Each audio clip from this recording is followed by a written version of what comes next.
up, everyone, to Doodle-to-Doing. I'm your host, Karen Light, Doodle Empress, aka artist and creative coach at How Doodle, where I help people to awaken and lead like an artist in their life and work through the modality of doodling.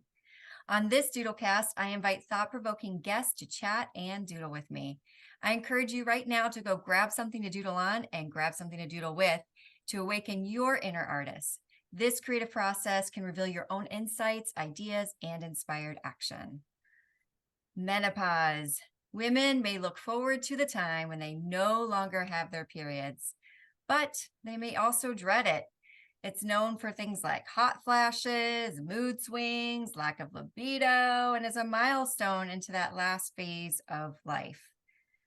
While the physical and emotional challenges are real, though, there are also possibilities that some women find downright empowering.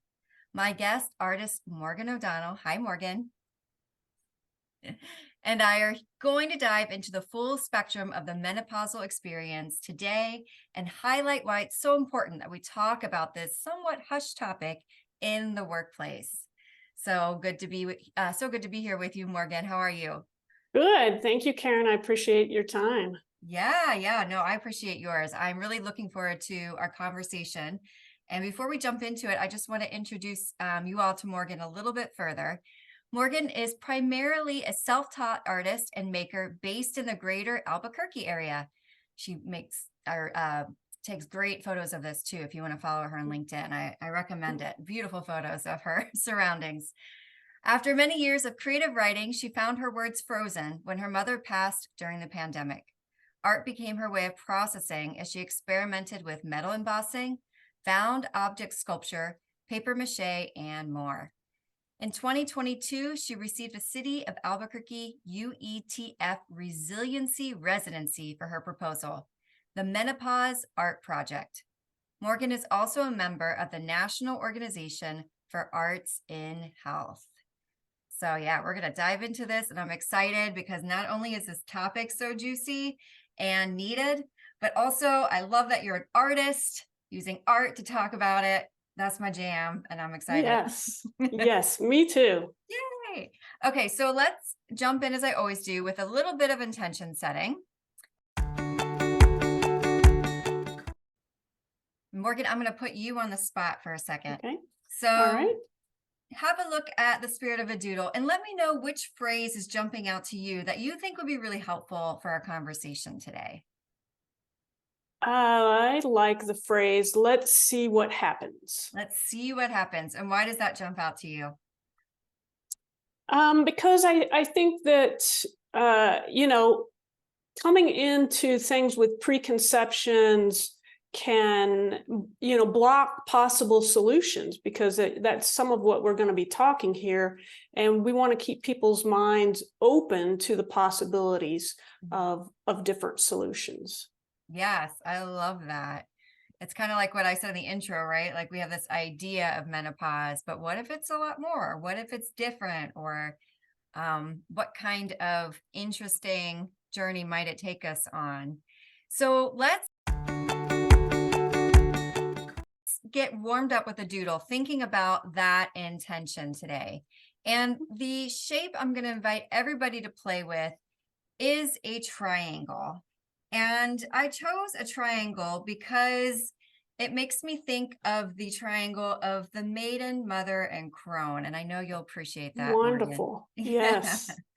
And it just really speaks to the journey that we're on as women, right? And this menopause is this transition from mother to crone energy. And I want us to kind of explore that a bit. So I'm going to invite you all just somewhere on your paper to draw a triangle. Whatever size, shape, color of triangle feels good to you. It doesn't have to be perfect. All right, I got my triangle. You got your triangle? Mm-hmm. Okay, got yours? Yes. Oh, we both got red going on. Okay, we're in a red mood. I wonder why. Is that conscious, unconscious? So A little what of I want you both. to do is I want you to write the intention in the center of your triangle. So let's see what happens. Just write it however you want to. And then I'm going to invite you to start playing with your triangle. Maybe you make more triangles, or maybe you embellish this one somehow, or maybe you color it in somehow. Just doodle around it, letting your hand warm up, even bringing that intention into this doodling process. So just see what happens.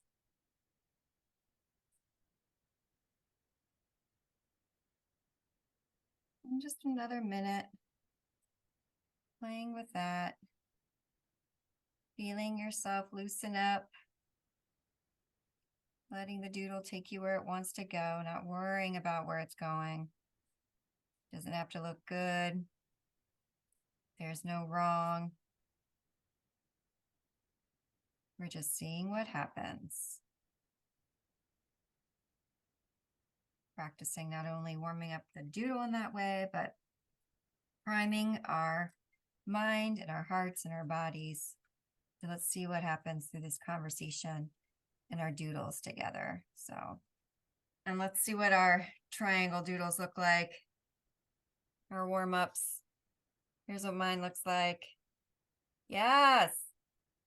That's awesome. I love it too, because yours has some really like representational things, like, and that's very welcome in doodling. Like, you think of a heart, you can draw a heart or a flower or the sun or the water, or it can be completely abstract. Like, I don't even know. Kind of looks like a mohawk on my triangle is what I'm seeing at the moment. Yes. So any of those things are welcome. As we go along today, I encourage you to keep doodling. You can keep playing with this triangle while you're listening. It helps you to retain more information, and it helps you to think and open up your own creativity. And if ever you get stuck in any of the doodle prompts, please just revert back to your triangle. Have a little fun doodling on it. You'll still get a lot of benefits in the process. For now, though, we're going to dive into our first question here, Morgan. I'm excited to talk to you about this. And I really would like to start with why you are so passionate about this topic of menopause, and how did that inspire you to create a whole art exhibit about it? Sure. So several years ago, I left a job that I loved. I felt like it was almost a perfect fit for me. But there were also many things going on at the time. There were shifts in leadership at the organization, moving. It was extremely stressful. And I had started experiencing severe insomnia, some hot flashes, not really a lot, some foggy brain and mood swings. And I really just chalked it up to the stress of the job and the tension with my supervisor.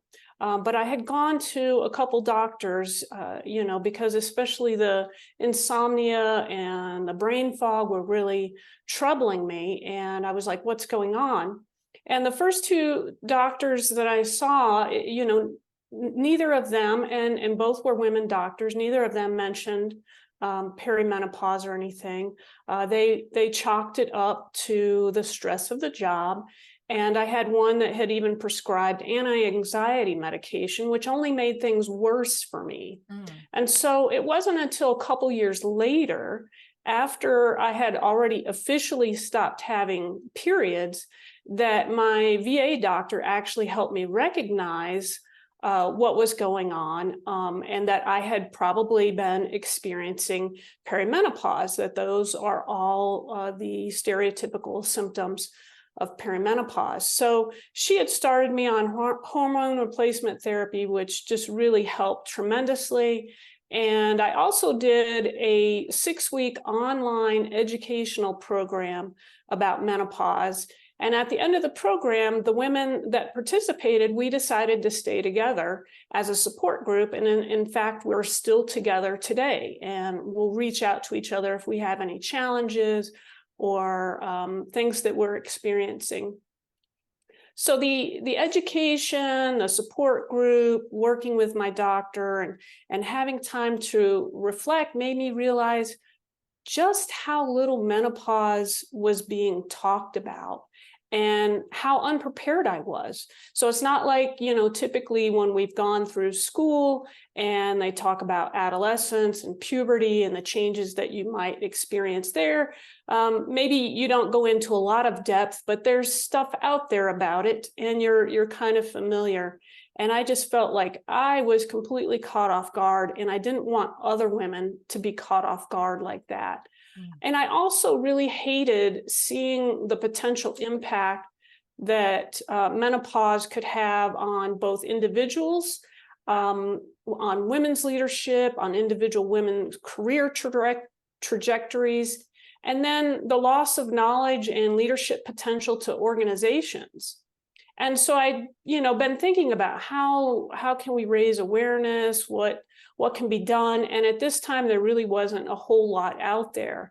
And so when the city of Albuquerque put out a call for proposals for art projects, I started thinking, hey, what about using art as a way to help raise awareness? It could be something where it's not necessarily in people's face, but it gets them thinking about things.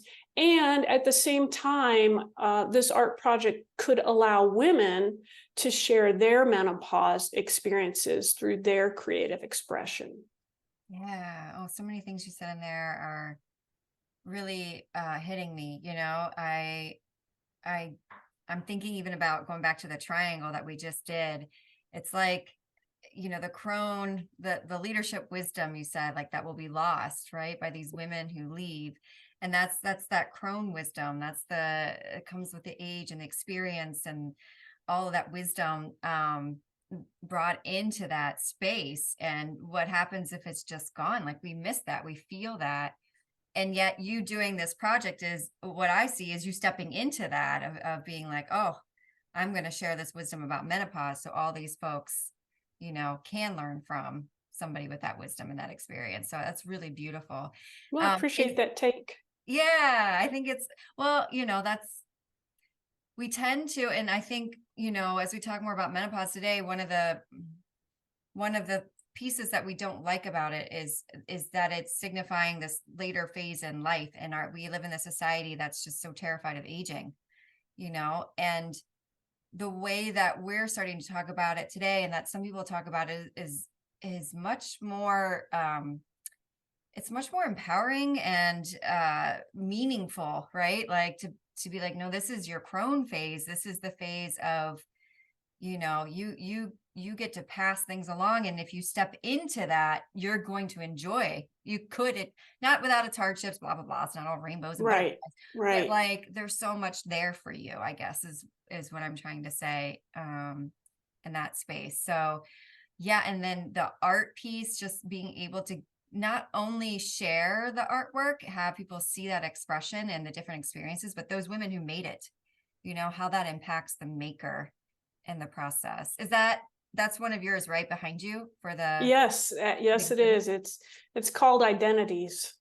You want to say a few words about it? Yeah, sure. It just that was one of the first pieces I actually did, and I was thinking about the different identities that a woman will go through or assume throughout her lifetime. And so I just kind of wanted to have like a representation of it. And then the lines on the face, I was actually inspired by our fingerprints. And so I took some actual fingerprints and I enlarged it and took portions of fingerprints for, you see like there's a partial fingerprint on two of them, and then the final one is the full fingerprint. And to me, that just says really coming into oneself, one's full being, one's full identity. Yeah, I love that.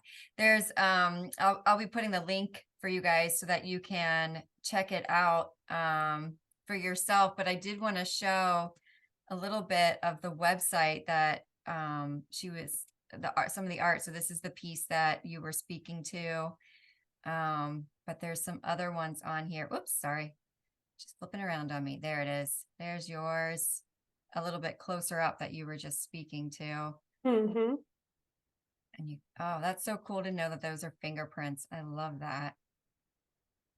And then, I noticed as we're looking at this, there are price tags on this. So what happens with the money?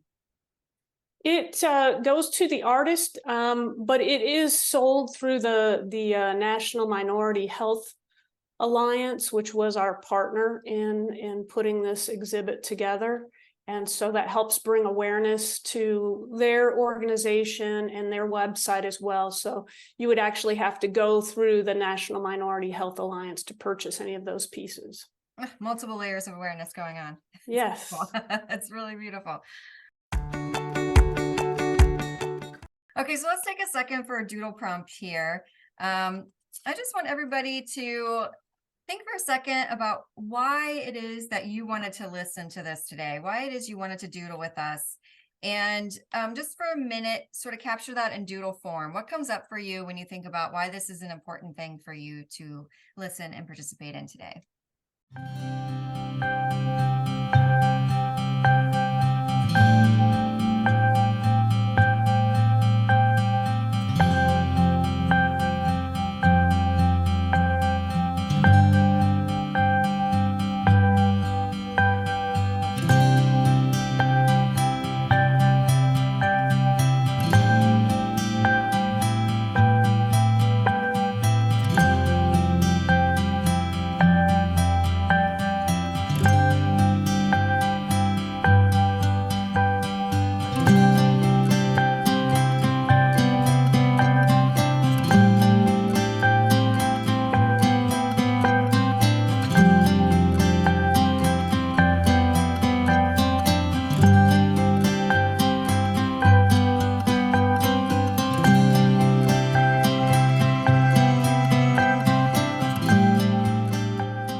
Morgan, would you like to share about your doodle? So I was thinking about being on here and like you talked about, sharing the things that I've learned about menopause. So I'm up here sharing the stuff. And then I've got the star up here kind of representing the possibilities. And then just some hearts that would, it's coming from the heart. And again, another star that just, again, it doesn't have to be all negative. Yes, there are certainly challenges there, but there's a lot of positives and there's a lot of possibilities, especially if we all come together. Yeah, I love the possibility star over there. Woohoo! I have this little image popped up for me. Ooh, I like that. First of all, I was thinking of ripples, just the ripple effect of learning something and how easily it is to create those ripples. Like I remember when I first started experiencing, abnormal cycles, and I was like, what is going on with me? And feeling all whacked out. And I did some research because I didn't think I was old enough for perimenopause. And then I was like, oh, I think it is. And I think everything.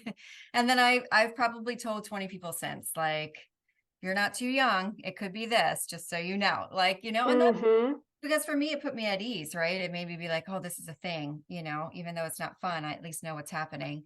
Right. And just the connection, it kind of had like a spider webby feel too, like sort of just making those connections. Because it's not just for people going through menopause, we're all connected. Right. And if it affects me, it affects you. And if it affects you, it affects me. And let's, be in this thing together because you're going through something, even if it's not menopause, that it's affecting everybody too. So let's talk about these things. So that's why I wanted to bring you here. So let's go into some more juicy stuff here. I'm curious, like we've said, menopause is usually kind of painted as this like burden. And, some of your story even illustrates those challenges, right? Feeling those physical symptoms, and even led you to ending a job, But as you showed in your doodle, you spoke to the idea that there are some possibilities during this time and that there can be some powerful experiences. Can you speak a little bit more to that? Sure. Yes, like you said, there are definitely plenty of challenges for some women. I do want to point out, though, that other women can sail through perimenopause and menopause without really experiencing any symptoms. at all. It's really different for each woman. She'll experience it individually. But one of the things for me that I feel perimenopause and menopause can really be a great time, as the very name suggests, to simply pause. Women are often putting everyone's needs ahead of their own, to the point that they may not really be in touch with their own needs, wants, and desires. So menopause, and I kind of use the term as an umbrella term really to talk about perimenopause, menopause, which is just briefly once you've stopped having your period for 12 months, and then post-menopause. And so I just use menopause as that kind of umbrella term. But it can really be a wonderful time to step back, reassess things, and women can ask themselves, a lot of different questions. Take that time. Do they need to say yes every time someone asks them to take on a new project? Do they need to do everything that their child or their partner asks them to do? Really think about what it is that they want. And through my support group I've talked to many women during the course of the project, and I've heard about women deciding they want to go a completely different direction in their careers. And obviously I went a different direction, leaving higher education and started working for myself. Some women have decided they want to go back to school, or maybe they never finished school and they want to do that, or they want to learn a new trade. And many women have realized that they're really no longer constantly thinking about what others think of them. And I think that's something, again, as women, we kind of start doing at a very young age, right? Does my hair look a certain way? Am I wearing certain kind of clothing? Do I need to wear makeup? All sorts of things where we're constantly evaluating what others think of us. And this really always, when I talk about this, it always makes me think of that poem, Warning by Jenny Joseph. And it's often known by its very first sentence. And that's, when I am an old woman, I shall wear purple with a red hat, which doesn't go and doesn't suit me, right? Because we're not worried at this point, or maybe we are, but not as much as maybe we once were. So it can be a time. Stop us. We might be like, but it doesn't. Yes, yes. Or even that, it goes the other way, that it inspires. And I have seen some women that just have, a really unique way of dressing, and no longer worried about what others are thinking about what, quote unquote, society says women should wear. And they come up with some really neat outfits. And so this can be a time when women find their voices. They can often feel empowered to speak up and challenge issues. And they can be super creative. This is a time where we see a lot of women really, now that they have some of that time, maybe their children are off in college, they've got some space to themselves, and they're following some of those creative urges, whether they're sculpting or they're writing, or they've taken up photography or whatever. And some of this, this freedom is due to decreasing hormones and fluctuating hormones, especially estrogen. And it can often be colloquially known as the hormone of accommodation. In fact, on the exhibit page, one of the artists, Kelly Judkin Cooper, her painting is called Accommodation. And so if anybody wants to take a look at it, it's on the online gallery, and talks about that. So, it really just can be a time for a woman to open up and explore different facets of herself. Yeah, I wrote down so many cool possibilities as you were speaking. I wanted to capture them for myself. I wrote down pause, first of all. I wrote down pivot. I wrote down care less. about what others think, challenge things, create things, and I just, and this, it's so fascinating to me too, how those hormones come into play as well. I think you and I, we were talking about this earlier too. We were talking about how necessary that hormone is, since, typically biologically women are bearing children, and like, you have to take care of them. Like, you have to want to accommodate. So it's Right. not necessarily a bad quality. It's just like so cool to me that like your body knows when you don't need it anymore. And it's like, now take care of you now. Like, it's time, right? Like, Right. Right. uh-huh. And yet, like, it can feel, I just think about that too, how challenging that can be in relationships. I don't know if you could speak to that at all, but like, if suddenly you're like, I used to do that for you all the time, but I'm sorry, I'm not up for that now. Like, Right, that's a right. lot of, Not for me personally, but there was a woman that I knew, and she did things like, and absolutely nothing wrong with it, right? But she did things like make breakfast for her husband every day and stuff. And when she started going through menopause, she was like, you know what? This is something you can do on your own. And I no longer want to make breakfast for you mhm, every morning. Especially, I think she was feeling like it wasn't appreciated, mm, and that her efforts weren't appreciated. And so I think there's absolutely nothing wrong that we do things for each other, mhm. right? Whether as friends or partners or whatever, to help each other out. But not necessarily that it should just be expected that we're going to do it, or that a woman is going to do something because that's a woman's role, or that's her responsibility to do it. Yeah, and the prerogative changed one's mind, right? Right, Like it could right, have felt good to her at some point too, and now it doesn't. Like how, right. those adjustments that start happening as these changes take hold. And I think this term, like I could see a lot of people saying, well, this sounds really selfish, and that word gets thrown out there a lot around things.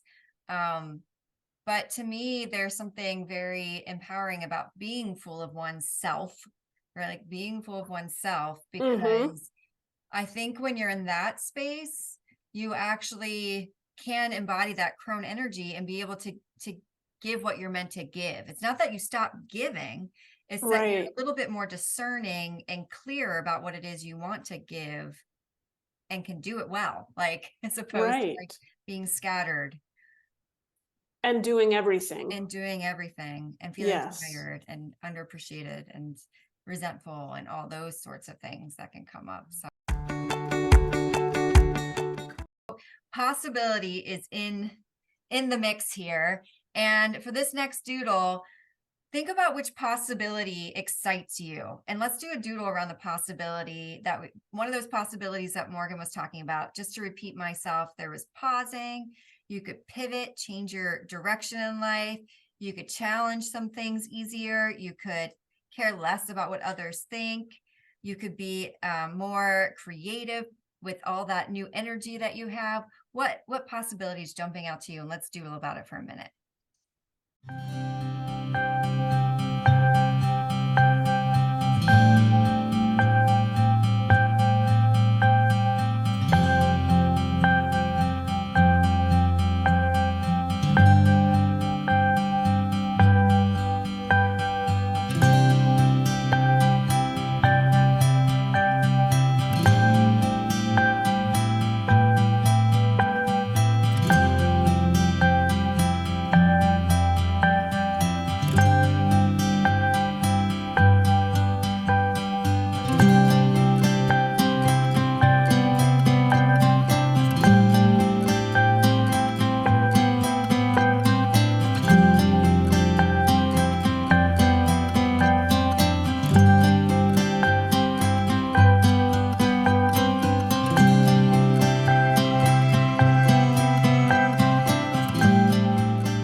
An old memory came back to me as I was doing my doodle. It's really fun. What came up for you, Morgan? Well, I like doing pivot and pause, and that they can both be part of it. And then you'll see at the end, I took the T and have transform there. Ooh. And then I've got change down here to think about all of these things together. Got like word doodles going on there, playing Yeah, with the words and the letters and how they fit together, but in a super meaningful way. Yeah, I love that transformational aspect of this. Um, and I think, just to yes, there's so much possibility, and I love this. But with every transformation, maybe there is some grief too, right? Like right. you do have to let go of the things. You do have to come to some realizations about where you are in life. But if you can kind of embrace that again, there's such room for transformation. Grief always brings transformation if it's really dug Yes. into. And I love that. So my memory that popped up, it's captured here in this. What I was thinking of is a fun skirt. Oh, I love it. Shaking around doing its thing. Um, I remember I used to love this author when I was younger, like in my 20s, like late teens and early 20s, Sabrina Ward Harrison. And she did this really cool book called Spilling Open. And she's like an artist and a writer, and it's all mixed together in this book. And I was like just obsessed with her. And I still remember it very clearly. There was this part in the book where she's just talking about how she wants to feel free to wear whatever skirts all the time that she wants to wear. And I remember reading this in the 90s and early 90s, and like people didn't really wear skirts, like it wasn't like Mm-hmm. trendy to do that. Right. But I remember also like, I want to do that. Like I remember having that feeling in me, but also feeling like how I couldn't really do it. Like it just wasn't going to happen. I knew I wanted to, but like there's no way I was gonna be able to do that. I'd be too Right. standoutish, like. Mm-hmm. Um, and I've thought about it off and on, and it just came up here because of course now I wear a skirt any time of the day, like whatever, but like it still comes up sometimes when I want to wear something and I think, oh, I'm going, especially if it's a business related thing, that'll get me. Right. I'll be like, Right. oh, I want to wear this necklace or these crazy earrings or whatever. And I always Right. have to tell myself it's okay to be seen, like it's okay to express. It's about expression to me, like express yourself Yes. fully and be in yourself fully. Um, and I just love the idea that that's just going to be easier and easier and easier to me. That just feels yummy. Like, Yes, yes, totally agree. And you look at the clothes that we choose to wear, and kind of those unwritten rules. And one of the things I've been thinking about lately is how little color is often used. I can't remember what TV show I was watching. It was something with government officials and lawyers and stuff. And I was thinking, like, everybody's wearing these dark suits. Mhm, And, there was just part of me that's like, where's the color? I want to see some color. mhm. And so that's one of the things I really enjoy too, is being able to wear clothes with color and not necessarily being limited to some sort of suit. Yeah, yeah, yeah. Nothing against, neutrals and beiges and blacks and whites, but like, let's mix it up, and Right, I have think some that variety. it's so lively. It's so much fun. And maybe that's why that poem has that first line has struck a chord with so many. It's like, yeah, why these stupid rules? Like, Right. said, to be a business person, I must wear black suit, like Mhm. this yearning to kind of break them. And it makes me think about like, I'm sure this is a part of it, our biology and the way that we're bent is to belong.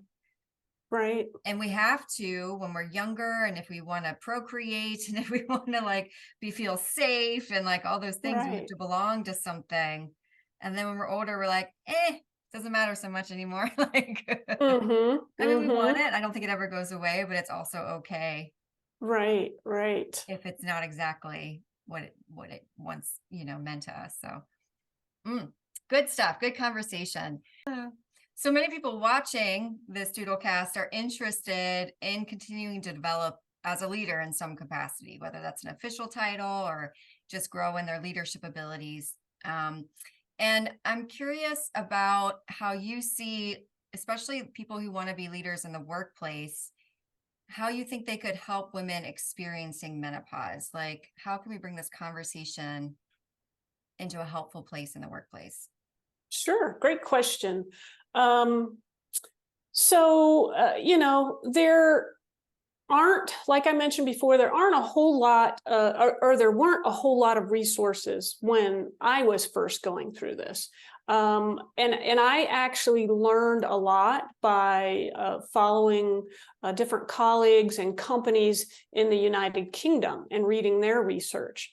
But now it seems like it's popping up everywhere, and there's a number of femtech companies in the space, and there's a lot of well-known women that are speaking out about it. Michelle Obama, Oprah Winfrey, Drew Barrymore, Maria Shriver, so many more out there really talking about it. So that's, the first step is really kind of like talking about it, so that we know about it. And then I would say really anybody can help. And you don't have to be designated a formal leader necessarily. And being supportive and understanding and taking the time to educate yourself about the topic.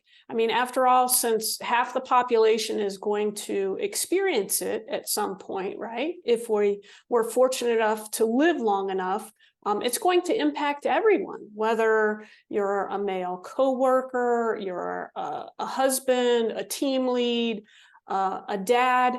So you can just think about what are the things that you can do to help. And it wouldn't be all that much different than helping somebody else, right? If a woman is experiencing insomnia and she's struggling to get a project done, if you're a leader, can you give her more time? Could you help her out with the project? Could you assign a team member to help her out? Have a conversation with her. What does she think would be the most beneficial? And then another thing that I think serving as a leader or somebody that wants to become a leader is, being an advocate. A lot of times it's really hard for us to ask for things for ourselves. And unfortunately, people can see it differently. If I come to you and I ask you, hey, Karen, can you allow me to use this private office so that I can control the temperature, you might view it one way, but it could be much more powerful if my male team lead comes in and he says, hey, Karen, I've got a team member that would really needs to be able to control her temperature. And so it can be that much more powerful if someone is in there advocating and asking for different things. And then there's, just a lot of different things that can be offered now. Talk to your organization about, can you offer actually menopause benefits? There are companies out there now that you can contract with, like you have the Employee Assistance Program. There's companies that will provide menopause benefits. So if you're in a position for that, you could advocate for that, or maybe you're in the position that you can actually authorize that. Those are things that you could look into. Not every company has the resources to do those things. So there's other things. What about an affinity group for women that are women and their allies that are experiencing menopause? And several of the universities I worked for offered affinity groups ranging everything from administrative professionals to Christians in the workplace to LGBTQ and so much more. So that's, something relatively easy that isn't going to necessarily cost a lot of money. Another example from higher education are, set up a program similar to green zone training or safe zone training. And like green zone training, what that did was it offered training to the campus about military and veteran students and some of the challenges that they might be facing and some things that might be beneficial. And again, another really super easy thing, just put on an employee lunch and learn about menopause. And so that would be really easy. Some of the things, and I wanted to share this, especially with you, Karen, your guest that you had on recently, Mike Kraus, he and I had a conversation. And as you know, he serves as a coach, and he has coached women in leadership roles. And so as we were talking, I was telling him about my project, and it was something that Mike hadn't thought about, that, hey, as I'm coaching women in leadership roles, this is something that I, as a coach, need to be aware of. Maybe this is playing into some of their struggles, and what can I do as a coach to help that? Oh, yeah. Yeah, for sure. I think, especially like you were saying, if you can be an advocate, like because I could see a lot of women, I mean, it's something that, is still hard for most of us to talk about and to bring up, and that could really impede how your coach can help you. But if your coach has that awareness and starts talking about it, I coach a lot of young women, and I'll just ask them now. It's very uncomfortable for them at first, but I'll be like, where are you at in your cycle? Like, Right, sounds right, like you're having a lot of strong emotions right now, something really different and wrong, or are you just in a different part of your cycle where your hormones are fluctuating? And it's not that your emotions aren't valid, because I think they're very valid, but right. it brings some relief in the knowing, and we can work with that. And to have somebody as a coach to be able to say, like, oh, wait a second, this might not just be the stress from the workplace.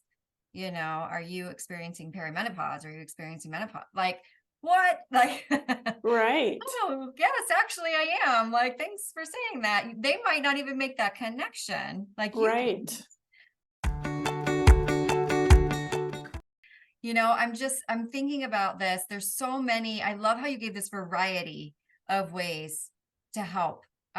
Because it's everything from being an advocate, which anybody can do, to sharing some information, to starting a group, to getting benefits. Like, it just shows the range of possibility, and that everybody can step in somewhere in that. Just, it might be a little uncomfortable at first, but you can step in there.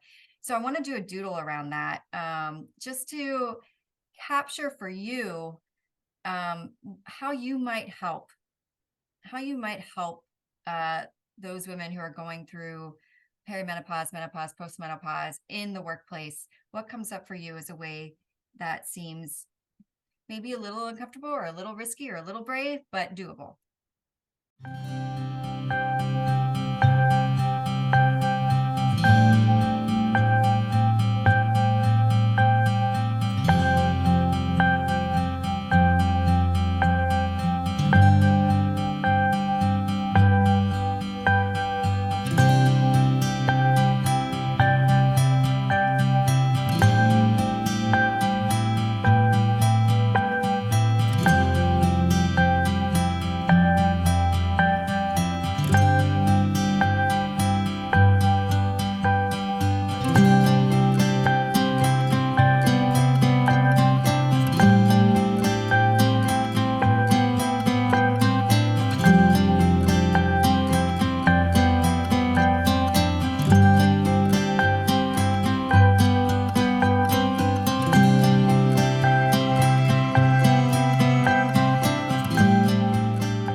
Yeah. So what came up for me was this little image popped up, which I think is very powerful. It's just sharing your stories, right? Like, and I thought of, first of all, just sharing my own story, as needed, like as I hear about things, or being sort of brave enough to say that that's a part of the equation of what's happening if something's going on, or I'm feeling challenged in some way. But also, like you were talking about, these more well-known people sharing their stories, and I was even thinking about that, like finding clips, of them talking about it and being able to share in that way. So if you feel a little like too vulnerable to share your own, find some other people who are talking about it in this way that might be helpful for people to start thinking. So those were two things that came up around sharing stories. What came up for you? Yes, similar. Mine is a person talking, me talking and sharing mine, and then here's the artwork. And again, for both of those, it's not necessarily, I don't tend to be that kind of person that necessarily wants to be out there talking about stuff, but I just feel like it's really important. And I think I might have shared this story with you before, Karen, but like one of the examples of during the project, I was trying to recruit different artists to the project, and I had a woman, went up to her at a gallery, and this was an artist, and another friend had recommended that I talk to her. And, I told her who I was, and her first thing was, "Oh, you're the menopause woman." And, there was that little piece of me like, "Oh, I don't necessarily want to be identified as the menopause woman." And then as we went on, she told me she didn't want to be part of the project. She thought it would actually cause problems for women, could hinder them, that they would be seen less than, and that women had worked so hard to get these different roles and to get political leadership roles, and that this could hurt them. And she was a generation older than I am. And I was like, okay, I understand where you're coming from, but this is why I'm doing it, and I think it's important that we talk about it and that we normalize it. And I went on my way, but then I found out a few weeks later that she was actually promoting the exhibit and encouraging people to come. And she said that she had time to think about it. And she realized that, yeah, if people were talking about it, maybe things would have been different for her at that point. So that's what gives me the courage to go out and do things like this and share my artwork, which I might not normally feel like doing. I so love that you share that, because I think people tend to think, oh, this person is just a natural, like going out and talking about these uncomfortable topics and breaking ground and showing their artwork. And what you're speaking to is that, like, everybody, if you're feeling a little scared about it, you're you're in good company. Like, Yes. it's hard for most people to want to talk about sort of what's a taboo topic in many ways. And for those very reasons, I really hear that. That's the conundrum that we get stuck in, is especially the first people to break new ground, right? Like they get hit the Right. hardest. Yes. And it's understandable if somebody doesn't want to be in that position. And so finding those ways in which you can support. Yeah, she didn't make a piece of art, but she sure started sharing it, which is awesome. Awesome. Yes. And just a reflection of where she's at and her growth, and really beautiful. So it really takes me into this last piece that I really want to talk to you about, which is that mindset, right? Not from two ends. So we have this mindset that you just described from the women themselves, why this might be a fearful topic, one they might pull away from talking about, feel like they might have some implications that they don't want, but also from the standpoint of those who won't ever go through menopause, and how and it doesn't just show up in a conversation like this, but in any mental health conversations, this whole idea shows up of like, if we allow for certain things, if we make accommodations, we're going to fall apart as a team, or it's going to be unfair. Somebody's going to have more work than the other person, or our numbers are going to drop, our financials numbers. And, it's just going to not be good business. Like, it's not good business Right. to do this. What are your thoughts around that? It's such a tricky, juicy place. But I'd love to Yes. hear some of your thoughts. Yes, yeah, it definitely is. First of all, it's like I said, and I'll repeat it again. I think, the number one thing is educating people about menopause and talking about it. We need to normalize it. This is a normal part of a woman's health. This isn't something, different that only a few women experience. Again, every woman, as long as she's fortunate enough to live long enough, will experience menopause. Some women may experience it earlier due to surgery or different medical things that happens to them. But we need to stop the mindset that it's something to be ashamed about. And so talking about it can help normalize it. The second is, I really think, for me, I see that the pandemic helped shift thinking about work in general and how we work and the benefits of flexibility at work. And so I'm very, very hopeful that this shift will continue, and we'll see it impacting things. So some of the things that I've heard and read are that more men felt that they were able to participate in childcare since they were working from home. So that kind of shifted their thinking. I've also read some different studies that say that people with disabilities had more employment during the pandemic, again, because they were able to work from home, and this gave them more flexibility in how their workspace was set up. Everything from controlling the temperature to the brightness of the lights, avoiding interruptions and stuff. And those are things that can really benefit all of us. This analogy that I've come up with that may help people think about stuff is, take, for example, an elevator that was installed so that employees or customers using wheelchairs can access the upper floor of an organization. And at first glance, it might seem like, well, it only benefits them. Why are we spending all this money? And it just benefits these few people.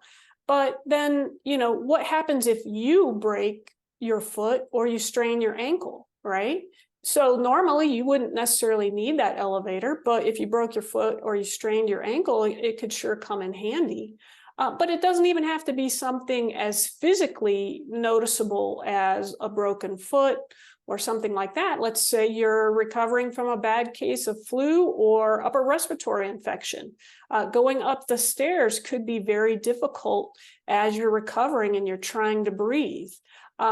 And then even getting totally away from health or any health aspect at all. Let's say you're the person that's planning the office party and you've got all these heavy supplies and you need to go up to the 4th floor. Well, how much easier is it, right? If you can take that elevator rather than lugging all that stuff up the stairs. So I think a lot of things like that we've seen have benefited other people as we go on. When we started making shifts for pregnant women in the workforce, that opened the door for overall parental leave, right? And we started thinking about how important it is for fathers to be involved with their young children. And but that probably wouldn't have happened if we hadn't first had maternal leave. And things. And again, so many of these things also impact our disabled employees in the workforce. So we have things that we put in place for them, and then it can impact other people as well.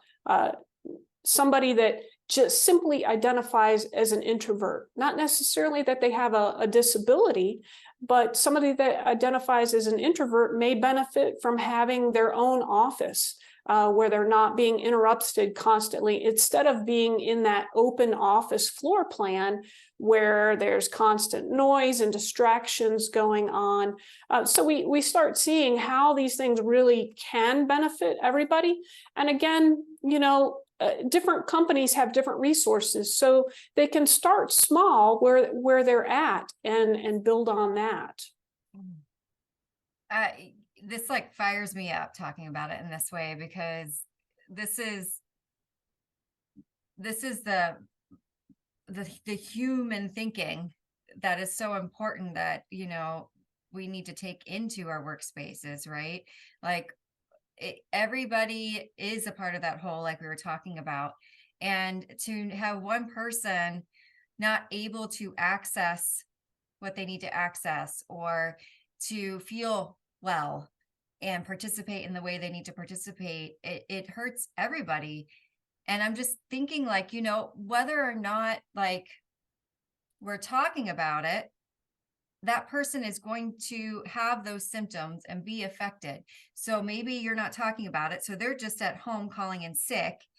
The team is like, what the heck, scrambling, blah, blah, blah, getting mad at whoever keeps calling in sick, But if you had Right. a conversation about it, then it could be planned a little bit better. People have compassion. People are more likely to step up. I think people naturally want to help, like that's my belief. I'll carry it to the grave. People naturally want to help. And if you actually say, I'm in need, people want to figure out a way to accommodate that need. But if we can't say that, then people can't step into the best versions of themselves. And Right. we don't create that environment.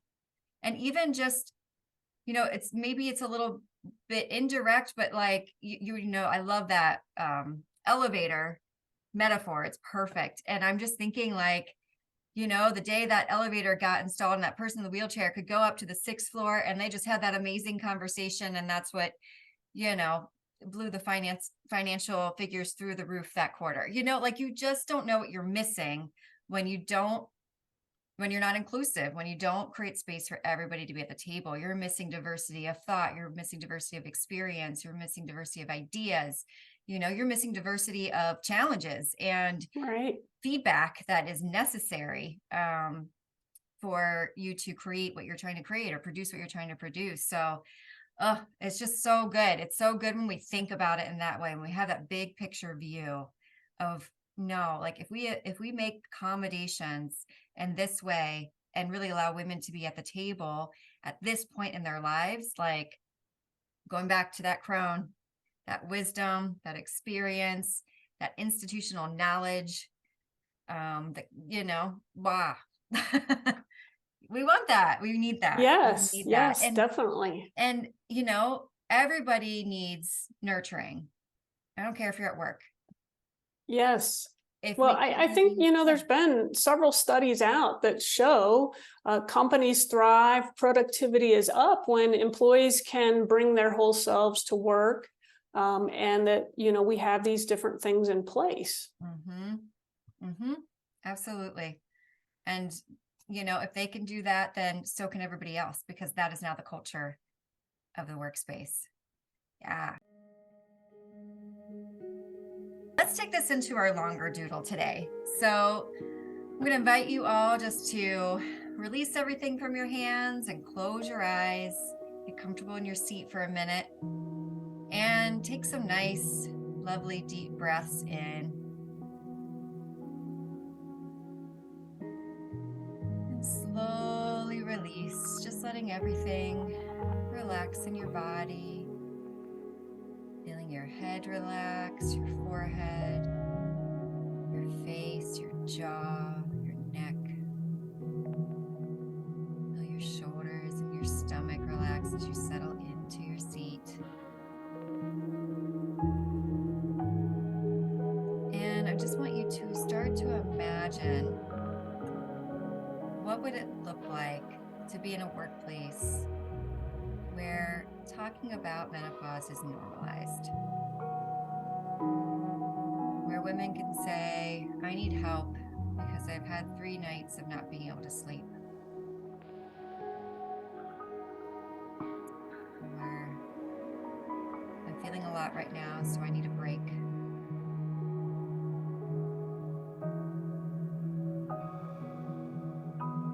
What would that look like?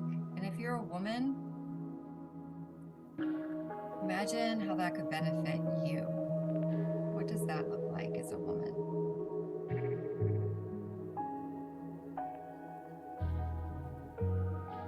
How does that bring ease? Does that calm your mind a little bit or excite you? And if you're a man, I just want you to imagine the women in your workplace receiving this kind of support that they need, either by you or in other ways. And imagine how that would be for you.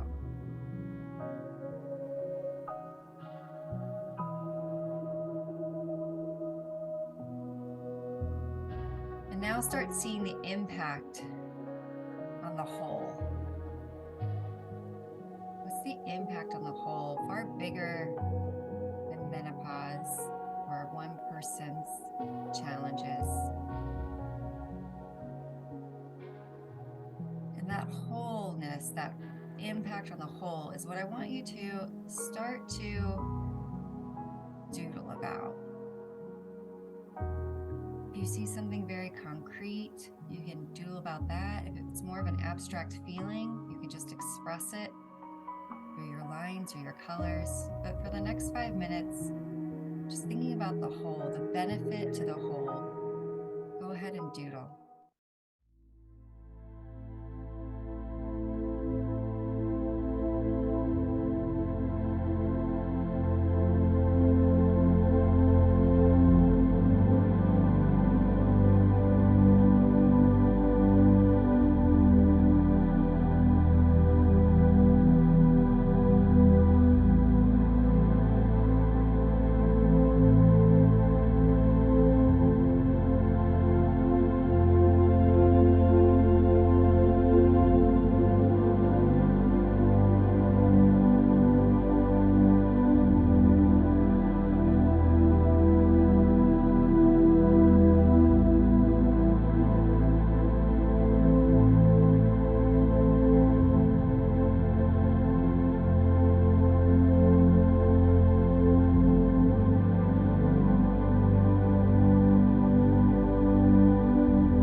So let's play my favorite game, which is holding it up for each other one at a time. And the other person says what they see first. You up for it? Sure, All right. Do you want to go first? sure. All right. Let's see what you got. Ooh. Oh my goodness. I love the first like word that comes up and comes to mind to me is just this like flow. Like it's just so like it feels like a soft place to land. There's a net quality to it and this connection, but it's like it's not hard hitting. It's kind of like, oh, this is a soft place to be in and find my way through. And I always love a spiral, just the idea both of like being able to go deeper with something, but also being able to expand outward and that creative energy of a spiral, the growth of a spiral. And this below makes me think about like an undercurrent. Sort of this undercurrent of being able, what comes up is an undercurrent of being able to handle the highs and the lows together, to ride the waves together as you build this connective community. Like it's interesting too, because all the dots are very individual, like they have their own color, their own experience. But we see how much they are connected to this growth and this expansion and how they can be with that undercurrent. That's what's coming up for me. Yes, I like it. I did these actually, I was thinking of like brain waves. And so when you're supported and connected, how you get into that state of flow with your brain. And then I did the little circles first. I was thinking about, the not having to put the round circle, into the square hole type thing, that saying of that, you can just kind of be yourself, but you can be connected. And again, these very gentle curves that everybody is kind of connected and supporting each other. Mm-hmm. Oh, I love that brainwave reference. I love how, more and more I feel like science is backing up things that we intuitively feel or experience. And to have the research, I think is very powerful for some people. We think differently. Me, I'm like, if I experience it, it's good. I don't need to have the facts, but some people do, and that's the way their minds work. And that's what stimulates and excites them. So it's cool to have sort of that to back it up, Yes. All right, here's what I got for you. Oh, wow. Hold on. It's getting really, I'm going to put it on a slant. There you go. Okay, there we go. Wow. So I see like faces, and it's kind of a star like there in the center. And I like that it looks like little hearts are part of the faces. Maybe it's their mouths, but I like that they all seem to have a little heart shaped there.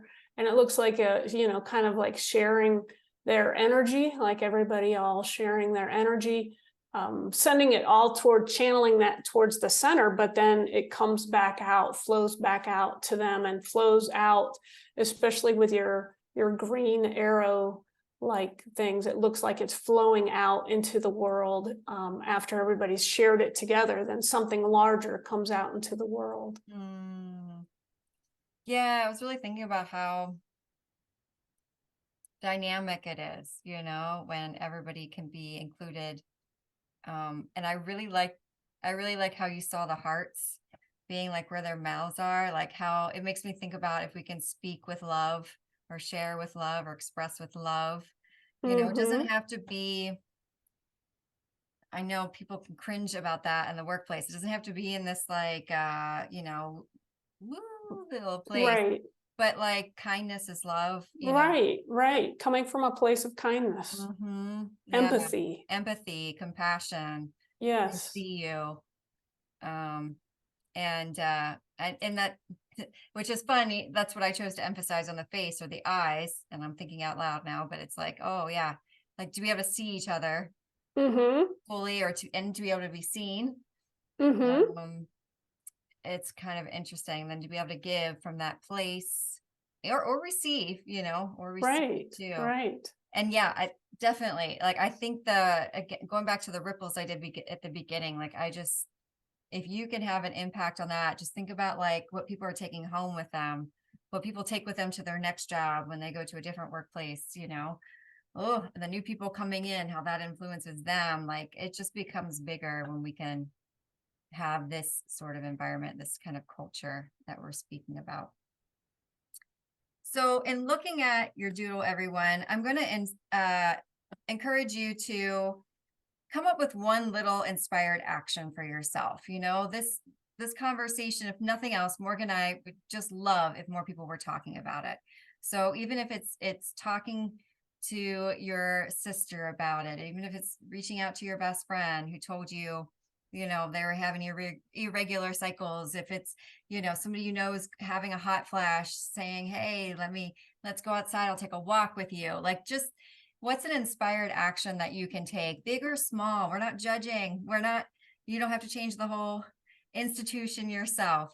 But what's one little piece of a nugget that you can take away?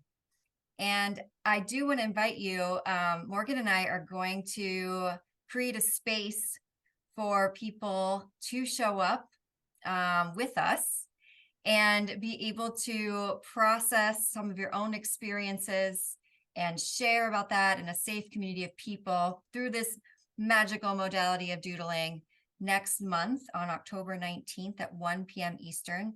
I'll put the link below where you can register, and it's free.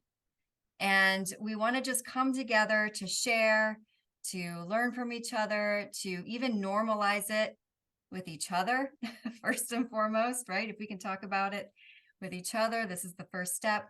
And then what kind of creative project can we take from this? You'll see. If you want to opt in, you'll have the chance to then take what happens in our small group beyond the small group into a larger project, as Morgan has been doing with her art exhibit. So looking forward to that. And I hope you will join us. But yes. Yeah. Anything you want to say about that, Morgan? Well, it happening next month is perfect because that's National Menopause Awareness Month. So, yes. I didn't even know that. That's so cool. I didn't know there was a National Menopause Awareness Month. Yes. Okay. So if you felt a little bit of now I hope that even pulls you in further. So like I said, it's a free event. The link will be in the description. We will not be recording that because I want to create a safe space for everybody who's there to share their experience in the way that they want to. So you'll have to come and join us to have that conversation. Morgan, thank you. Thank you for doing this work. Thank you. Thank you. Thank you. And for, leading like an artist, that is so near and dear to my heart. Because art has this way of, allowing us to instantly connect to something without getting our heads too involved. We can feel it in our heart, right? Right. Feel that. I feel you. Yes. And I love the way, you and I have talked about this before, Karen, and I love the way you embrace it. Art is for everyone. You don't have to be a trained artist. You don't have to go to school. You don't have to be Da Vinci, whoever.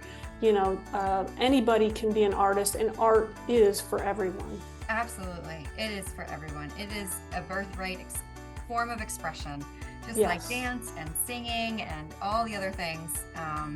It is something that I hope that more and more you can embrace and have fun with and enjoy. And that's one of the inspiring things I know about your story, Morgan, that we shared at the beginning, is that you're a self-taught artist, that you reclaim that birthright to be able to express yourself in ways that words just weren't able to do for you. And that's what we're going to aim to do at the Doodle Shop in October as well. So, and find connection in that piece. So I appreciate you, Morgan. I'm going to put links into the description so that you can connect with Morgan, so you can see this online exhibit and be inspired by it, and so you can join us next month if your schedule allows. I hope it will. In the meantime, you can find out more about my creations and coaching at howdoodle.com. You can also sign up for the Awaken Guide, free doodle prompts to awaken your inner artist and make progress in your goals in 15 minutes or less. You'll see that right as you click on there. And I can't wait to see you and your inner artist soon. Take care, everyone.